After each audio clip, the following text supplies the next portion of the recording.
Okay, co-founder and CEO of lakeFS, Katz. All right, I'm assuming you can all see the slides. This is legible. I'm good to start. All right. So first of all, thank you, Alex, for helping set all of this up and for the pizzas. And thank you all for joining us. It's going to be an interesting evening. So today I'm going to talk about Iceberg and Beyond, let's say. So in most modern data architectures, we have the structured data. Iceberg does a pretty good job at that. We'll cover some of this, of course. But typically it's not the whole story. And in some cases, we have other modalities, other types of data that we might want to store alongside Iceberg. So I'm going to cover kind of a day in the life, if you will, of someone managing such an architecture. And we'll see where something that might require a bit more effort into what Iceberg can bring might be useful. So I'll start with kind of a typical AI application. Let's say that we have, I'm hoping you guys can read this. This makes sense. We have some data coming in. In my case, I chose images. Maybe I'm scraping the web. Maybe I'm pulling it from an API. I'm bringing all kinds of different images in. And the first thing I'll do is I'll process them and maybe store them as just PNGs. Maybe I'll crop them or resize or do any of those things. And I'll also extract some metadata. It could be like the simple stuff, right? How wide or tall the image is, but it could also be an LLM running on the image and extracting a caption of what that image represents. Maybe I have an OCR model extracting text from it. So I have all kinds of information about the images that I might want to store, and naturally I'll use Iceberg to store that. That would be our structured data. And of course, it would be 2025, we will also have a vector database. So we need one of those, so we'll create embeddings from the images, and this way we can search by a different image to get similar images. We can do all kinds of interesting things. And then we have our AI application, right? It's going to query all these different types of data, all different modalities, and our users would interact with that and maybe give an image and get back something similar, maybe ask a question in English, like show me a dog and get back a picture of a dog. Whatever it is we want to do, we'll be able to do based on these different modalities. So that would be kind of what a typical AI application looks like. I would say a more realistic scenario is that this lives within a wider data lake or lakehouse.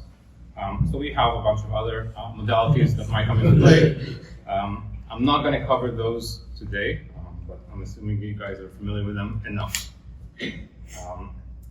So back to our architecture, to our AI application.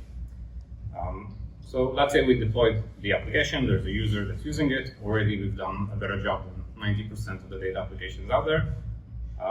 But now, all of a sudden, our AI application is misbehaving. The user asked for, I don't know, a picture of a dog and got back something offensive, and they're unhappy. And it's our application. We want to make sure that we give good results. So we need to troubleshoot this. But as it happens, it's not the code's fault. It's also not the model's fault. They say 80% of the problems are from the data, and the 70% are from miscalculations. So I guess maybe we want to focus on the data itself. And I guess the first thing we want to do is the user reported an issue. Let's see what query was ran on behalf of that user. It's an AI application after all. And see what results we got. So if we were to do this with Iceberg, it actually makes our life pretty easy. Right? So Iceberg has internally a time travel functionality built in. It's based on the snapshots that each write to Iceberg will generate. So we can do a select about 4 times that. Right? We get that temporal view of the data. Right, so I can see here's the exact query that this user triggered at the exact time where it triggered it and get back the same results. Better yet, let's say I deploy this model to production. I have a kind of a golden data set that I rely on. I can use Iceberg tagging and say, this is my reproducible data set. This is kind of a frozen snapshot of it that I can always refer back to. I can troubleshoot, I can iterate on, and only when I'm happy with new changes that are coming in and I tested them, I can update that tag or create a branch or set this to be a different version. So Iceberg gives us a lot of power in that, but it doesn't tell the whole story, right? So just looking at the metadata is nice, but the problem is not necessarily just in that one data set, right? what happens with everything else. Maybe the metadata looks okay, and so the LLM fetched an image, but the image is actually not what the caption said it was. Right? So we got a bad image. But all these data sets are very much alive. Right? I keep pushing new data in, I keep changing things. How do I run the same queries, not just for my structured data, but also for my unstructured data? This is where it kind of gets tricky. And so with that, segue to lakeFS, which is an open source project we've been working on. Essentially, you can think of it as kind of Git, but for the object store. Right? So lakeFS would be a layer on top of the object store, all the different modalities we just talked about. It could be the images, it could be the vectors, but it could also be those Iceberg tables. And it provides a Git-like interface for them. Right? So I can create a branch for my entire data lake, right? All the different modalities.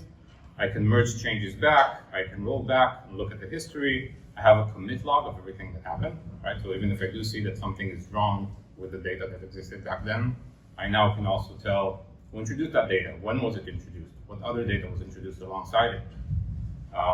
And I can enforce some behaviors. For example, maybe I want to apply a filter on images that if it looks like it's not safe for work, maybe never allow that to be into my main branch.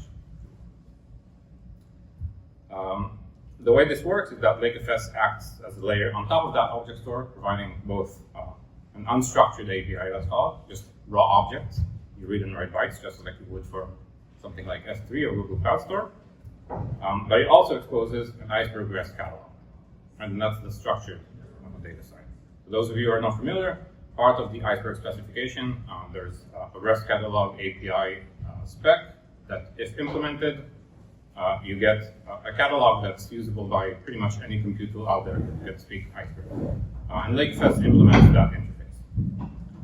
Additionally, and this is something that is still in private preview, you don't have to directly use the catalog baked into lakeFS. So if you're using something like Apache Polaris or AWS Glue or any other type of catalog you might be using, you can actually sync those versions from lakeFS onto the catalog you're actually using.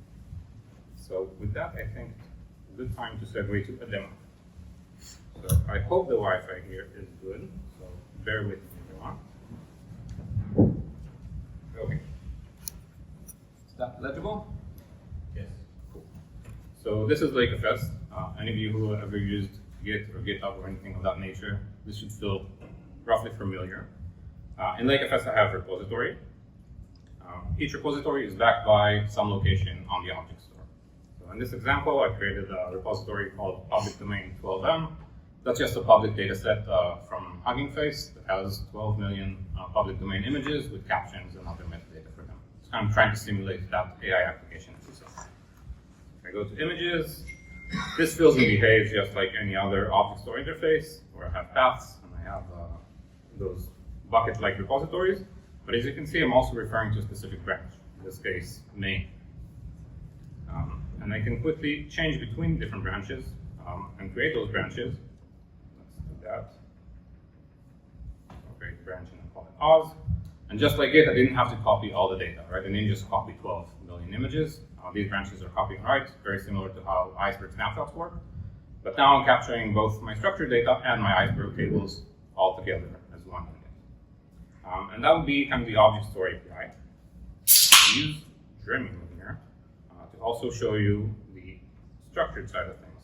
So all those repositories are also visible here inside Dremio, alongside the branch we just saw, and the tables for my structured side of things. Is Alex here? Here. Join me. Maybe explain for a second the integration between Dremio and the REST catalog interface. Yes. Okay. So basically, when it comes to Iceberg, Iceberg has this. Oh, yes. Put that right there. Look at that. Okay. So when it comes to Iceberg, there's this really cool interface when it comes to catalogs called the REST catalog interface. It allows all catalogs to be able to talk to all clients, as long as a server, whether it's like a Polaris or lakeFS, they talk the right way, they set up the right REST API, and then a client like a Dremio talks to that same REST API, they can all connect to each other. So basically what happens here is that you connect to lakeFS as a REST catalog source.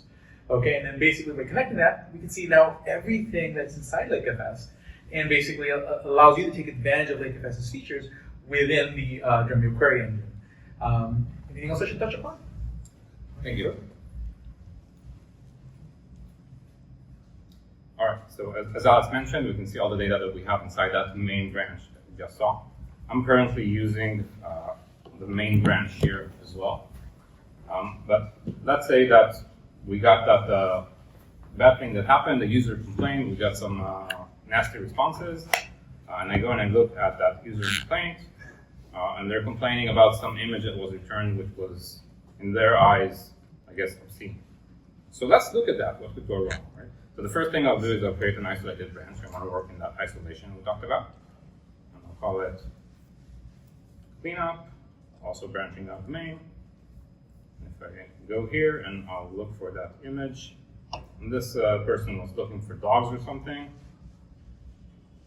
and they got this terrible thing, which is a Chihuahua, which isn't a dog, at least in my eyes. So we have a data quality issue, right? We have pictures of Chihuahua. We definitely don't want those.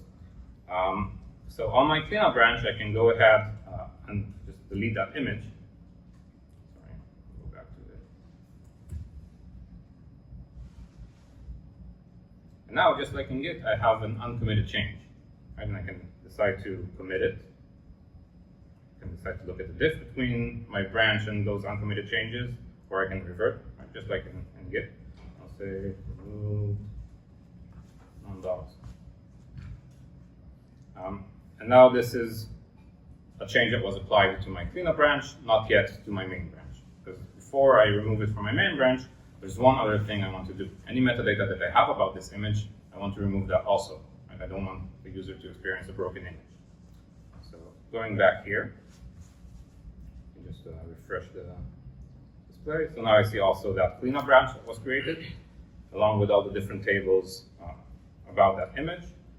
So we'll change from working on main to working on the cleanup branch.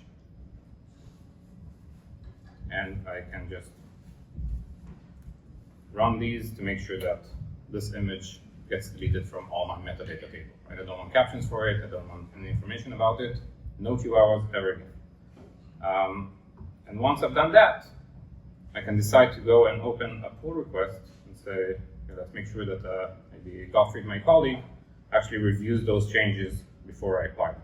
I'll tell them, remove all non-dogs, maybe give some other information, it supports Markdown, everything you want. It will show you exactly what was modified. So to let Dremio finish, we'll also see the Iceberg table show up here. And then I can open this pull request, have a human in the loop to approve or deny these changes, right? Write audit publish. Or I can employ something like lakeFS actions, which let me do some automated validations. For example, images need to be of a certain size, schemas between those two tables have to remain in sync. Any type of check you want to enforce, you can set that as actions within lakeFS. And then if you look at the main branch, either it's gone through all these checks, or data is just not there. Right? There's no way that this type of data ever reaches production. So that was kind of the demo. So a few takeaways from that.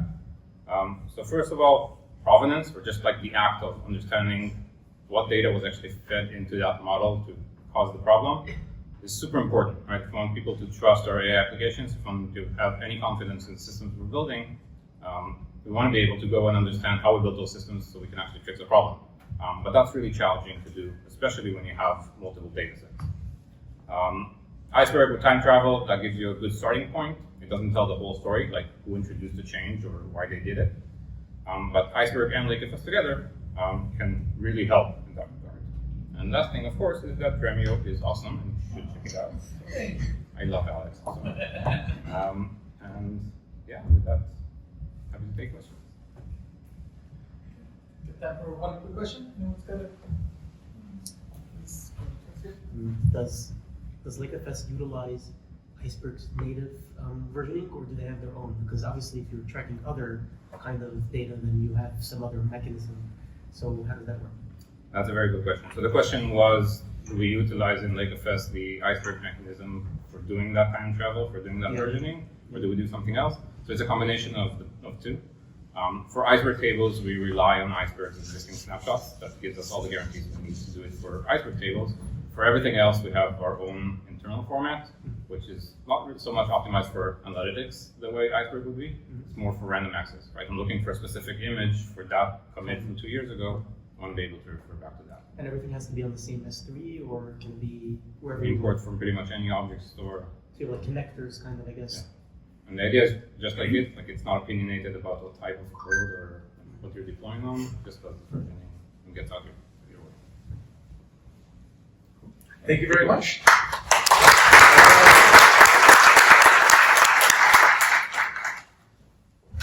Cool. And again, thank you very much, Katz, CTO of lakeFS.